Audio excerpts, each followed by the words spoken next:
sommes de retour dans le live de Téléfinance, merci beaucoup. Si vous nous rejoignez à l'instant, comme convenu, nous allons donc retrouver tout de suite Eric Seban pour une analyse du DAX. Bonjour Eric. Bonjour. Bonjour, je vous remercie beaucoup d'être avec nous ce matin. Je rappelle que vous êtes trader, formateur et coach.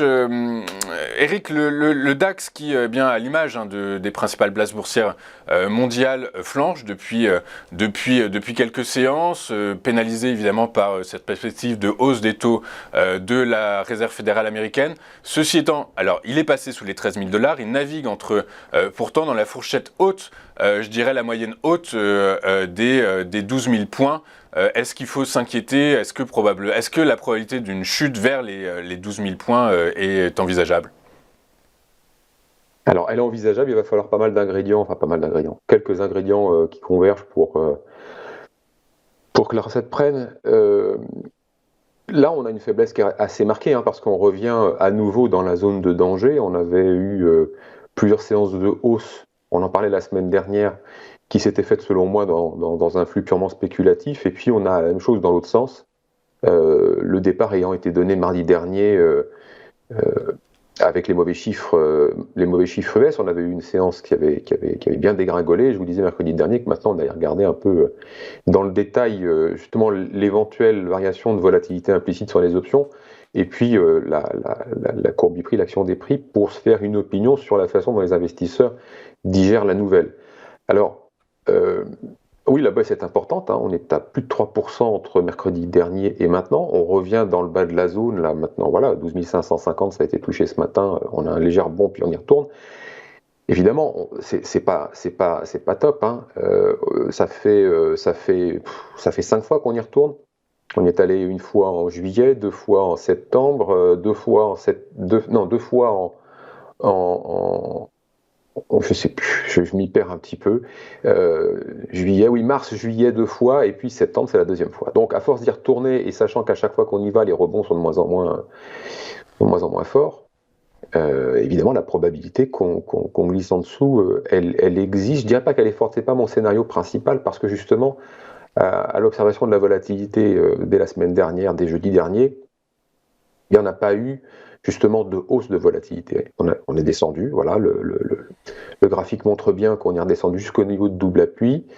Un rebond technique est encore possible, bien sûr, mais comme il n'y a pas eu de hausse de volatilité, c'est la raison pour laquelle ça me conduit à penser que c'était encore un flux spéculatif, spéculation qui se prend des portes de saloon, à la hausse, à la baisse, que ce soit des spéculateurs qui travaillent les marchés de produits dérivés, ou bien des vendeurs d'options qui sont contraints de gérer du delta sur les options vendues, peu importe, ça reste de la spec, et il n'y a rien de fondamental là-dedans, il n'y a pas d'obligation de vente de la part des gérants, parce que justement, comme la volatilité n'a pas augmenté, ça veut dire que les besoins de protection n'étaient pas présents, et c'est justement ça que je vais regarder, parce que sur le plan contextuel, à part de nouvelles tensions avec l'Ukraine, on n'a rien de nouveau. Sur le plan économique, depuis mercredi dernier, il n'y a rien.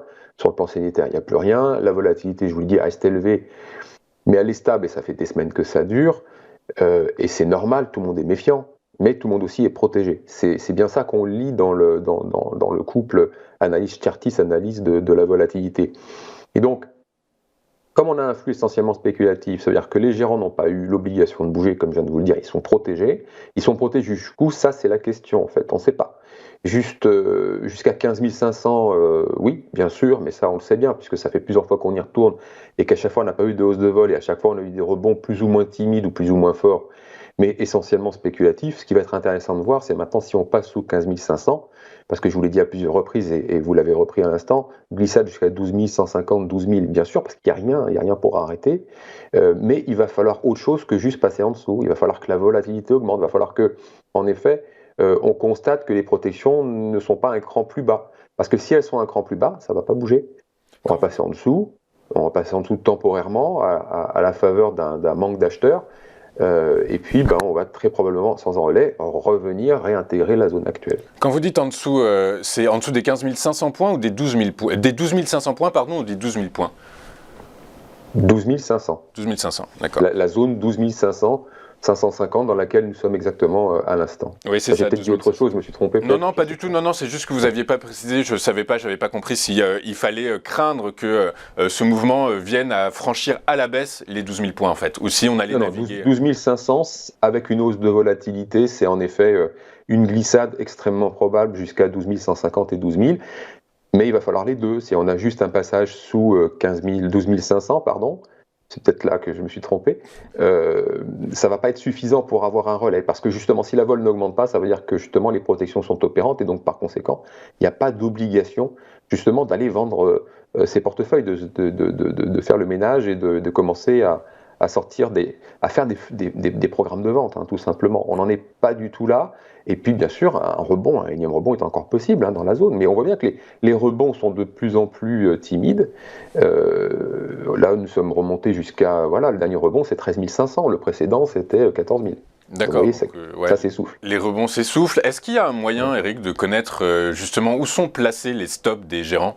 Pas du tout, c'est juste... Non, mais les gérants travaillent... Non, les gérants ne travaillent pas avec des stops. Les protections, du coup, où sont les protections? Est-ce qu'on peut les calculer, les connaître, les comprendre, ou c'est a posteriori? Alors, les calculer, non. Observer la volatilité implicite et son évolution jour après jour, en fonction du niveau de prix, en prenant des notes. J'ai un historique énorme. Et donc, ça me permet justement de savoir que la semaine dernière, dans la zone actuelle, on était à une volatilité légèrement inférieure au niveau de prix où nous étions en juillet, où la volatilité était un peu plus élevée. Et c'est comme ça qu'on arrive, en suivant et puis en connaissant le métier des différents opérateurs, à comprendre justement ce que la volatilité implicite, celle qui anticipe finalement le niveau d'inquiétude des investisseurs, alors à échéance courte et à échéance plus lointaine, de comprendre un petit peu où on en est de ce niveau-là, et puis de ramener ça en analysant le graphique, et puis bon, avec l'expérience, on arrive à décoder le message, bien sûr. Ok, très clair. Du coup, j'entends que avec votre collecte de données et votre analyse, vous avez admis qu'aujourd'hui, la probabilité d'inquiétude des investisseurs avait probablement un peu baissé par rapport à ce que vous aviez en tête précédemment. Elle a baissé au même niveau de prix par rapport à juillet, elle est stable depuis des semaines, et justement ce qui va m'intéresser de savoir, justement comme la semaine dernière, ce qui m'intéressait de savoir, c'est de savoir justement si elle allait augmenter, cette volatilité, si le niveau d'inquiétude allait augmenter après les chiffrés, ça n'a pas été le cas, le marché est descendu. Donc, ça, je vous le disais aussi la semaine dernière, le marché se déplace dans le vide, et il a continué de se déplacer dans le vide. Il se déplaçait dans le vide à la hausse, il s'est déplacé dans le vide à la baisse, on atteint des niveaux importants, un niveau important de support. Maintenant, on va voir comment soit on rebondit, bon, et à force d'y retourner, la probabilité d'aller en dessous, elle commence à devenir de plus en plus forte. Mais si on passe en dessous la zone 12 500, sans hausse de volatilité, le relais est très peu probable, c'est mon scénario principal. Mais si je constate que s'il y a une hausse de volatilité, alors ça veut dire que là, pour le coup, les gérants sont plus protégés jusqu'à 12 500, certainement pas jusqu'à 12 000, et qu'il va falloir justement qu'ils refassent leur couverture pour aller jusqu'au prochain support, c'est-à-dire la zone 12 000, 12 150. Dans ces cas-là, à ce moment-là, en effet, on peut avoir une hausse de volatilité qui traduit une inquiétude, donc qui conduit forcément à l'analyse, à la conclusion qu'ils ne sont plus protégés sous 15 500. Ça peut provoquer des glissades. Ok, très clair. Bah, écoutez, merci beaucoup pour cette précision, pour vos secrets d'analyse, votre œil. Je vous remercie beaucoup, Eric. Je rappelle que vous êtes trader, formateur et coach. On va marquer une pause et juste après, nous retrouverons Daniel Cohen-Delara, président de la FAT, qui nous présentera ses market movers. À tout de suite sur Téléfinance.